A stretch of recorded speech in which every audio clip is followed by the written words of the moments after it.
नमस्कार दोस्तों, प्रधानमंत्री आवास योजना भारत सरकार की एक ऐसी योजना जिसके तहत जरूरतमंद परिवारों को पक्का घर उपलब्ध करवाना। दोस्तों, इस बार इस योजना के तहत सरकार उन वर्गों के लिए एक आवाज़ का काम कर रही है, एक आर्थिक रूप से उनको मजबूती का काम दे रही है। जैसे आर्थिक रूप से जो कमज़ोर है, जिनके पास खुद का घर नहीं है, सर्दी हो चाहे गर्मी हो या बरसात हो, उनको मतलब कि एक टूटे फूटे घर में रहना पड़ता है। जिनके पास पक्का मकान नहीं है, उनके लिए ये योजना चलाई गई है, जो कि ग्रामीण और शहरी दोनों क्षेत्रों में लागू हो चुकी है। इससे लाखों परिवारों को लाभ मिल रहा है और मिलता रहेगा। तो जिन लोगों का अभी सूची में नाम नहीं आया, उनके लिए मैं आपको बताने वाला हूं। और इस बार पैसा कितना मिलने वाला है और कितना खाते में आने वाला है पीएम आवास योजना का, वो सब आपको इस वीडियो में जानने को मिलेगा। तो कोशिश करिए आप इस वीडियो को लास्ट तक देखिएगा, क्योंकि हाल ही में सरकार द्वारा प्रधानमंत्री आवास योजना की नई लाभार्थी जो सूची है उसको जारी कर दिया गया है। इस सूची में उन सभी लोगों का नाम शामिल है जिन्हें पक्का घर देने के लिए सरकार ने घोषणा की है। जिन्होंने अपनी जो सूची में उन्हीं लोगों का नाम आया है जिन्होंने डॉक्यूमेंट्स वगैरह सबमिट करवाया है और अपना स्टेटस वगैरह चेक किया है। आप बड़ी संख्या में नए नाम इस सूची में जोड़े गए हैं। जिन लोगों ने इस योजना के लिए आवेदन किया है उनका नाम जरूर से इस सूची में आ गया है। आप जाकर चेक भी कर सकते हैं, आपने भी अगर आवेदन किया है तो। अगर आप देखोगे तो प्रधानमंत्री आवास योजना की लाभार्थी सूची में उन्हीं लोगों को शामिल किया गया है जो कि निर्धारित रूप से मतलब कि इसके लिए माने गए हैं। यानी कि ऐसा नहीं कि कोई बिचौलिया बीच में आकर इसका फ़ायदा उठा रहा है, क्योंकि इस बार जितने भी निम्न वर्ग के लोग थे, कमज़ोर वर्ग के लोग थे, जिनका आय का कोई साधन नहीं था, बहुत ही मतलब कि गरीबी रेखा के आसपास वो आते हैं, तो उनके लिए दोस्तों जगह जगह जाकर मतलब कि लोगों ने मतलब कि जो लोग हैं इसके कर्मचारी है वो सर्वे किए हैं और उन परिवारों को कच्चा मकान जो झुग्गी झोपड़ियों में रह रहे हैं उन लोगों के लिए ये योजना प्राथमिकता दी जाती है।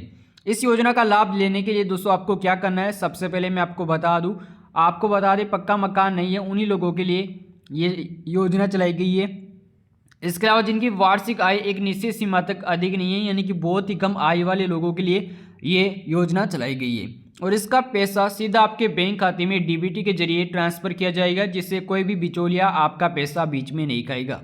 आपको बता दें प्रधानमंत्री आवास योजना के अंतर्गत उन सभी लाभार्थियों को घर बनाने के लिए आर्थिक सहायता दी जाएगी जिनका मैदानी क्षेत्रों में ये राशि 1,20,000 रुपये तक होगी, जबकि जो पहाड़ी और दुर्गम क्षेत्र हैं उनकी राशि अधिक हो सकती है। ये राशि एक साथ नहीं दी जाएगी, आपको 3 किस्तों के रूप में ये राशि आपके खाते में आएगी, जिससे आपको जिस प्रकार से आप काम करते जाओगे उस हिसाब से मतलब कि जैसे आप पक्का मकान बना रहे हो तो जिस तरीके से आप धीरे धीरे 3 किस्तों में ये पैसा आपको मिल जाएगा। यानी कि अगर बात करें तो दूसरी किस्त तब मिलेगी आपको जब घर का निर्माण एक निश्चित स्तर तक पहुंच जाएगा, तब आपको दूसरी किस्त मिल जाएगी। और तीसरी किस्त की मैं बात करूं तो घर का निर्माण लगभग पूरा होने वाला हो तब आपको तीसरी किस्त भी दी जाएगी। तो इसमें आपको लाभार्थी सूची के लिए आपको काफ़ी अच्छी बात, इस बार 30,000 रुपये की मदद अलग से की जाएगी, यानी कि मजदूरी के पैसे भी आपको मिलेंगे। तो इसके लिए आपको उसी बैंक खाते से अपना आधार को लिंक करवा के रखना है, यानी आधार कार्ड को लिंक करवा के रखना है, जिससे आपको तुरंत सूचना मिले। और प्रधानमंत्री आवास योजना की लाभार्थी सूची में आप अपना नाम चेक कर सकते हो, बहुत ही आसान है। आपको किसी एजेंट या बिचौलिए के पास जाने की जरूरत नहीं है। लाभार्थी है, जो भी व्यक्ति अपना नाम वगैरह चेक करना चाहता है वो जाकर अपनी यानी कि आधिकारिक जो वेबसाइट है योजना की उस पर जाकर विजिट कर सकते हैं। जो योजना की वेबसाइट है मैं उसको आपको वीडियो के डिस्क्रिप्शन में भी डाल दूंगा। बाकी अगर आप चाहो तो ई मित्र वगैरह पर जाकर भी आप चेकआउट करा सकते हो। और आपका रजिस्ट्रेशन नंबर आपको याद नहीं है तो आधार नंबर या मोबाइल नंबर की मदद से भी आप सूची में अपना नाम निकाल सकते हो।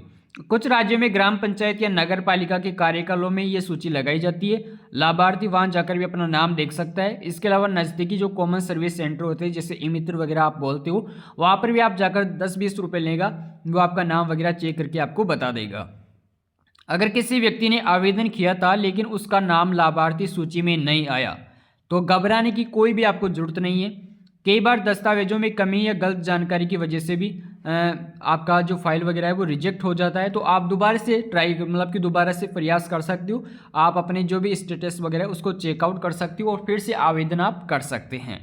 इसके अलावा दोस्तों आपको बता दें इस बार आपको 1,20,000 रुपये की सहायता तो मकान आवास के लिए दी जाएगी, प्लस 30,000 रुपये से भी ज़्यादा की मदद आपको मजदूरी के लिए भी दी जाएगी। इस प्रकार से सरकार ने गरीब लोगों की मदद का मदद के लिए बहुत ही अच्छा काम किया है और सीधा पैसा उनके खाते में भेजा जाएगा। इसके अलावा दोस्तों अगर बात की जाए इसके लिए मतलब कि आपको कौन कौन से डॉक्यूमेंट्स चाहिए, मैं आपको बता दूं। इसके लिए आपको अपना राशन कार्ड वगैरह आपको चाहिएगा।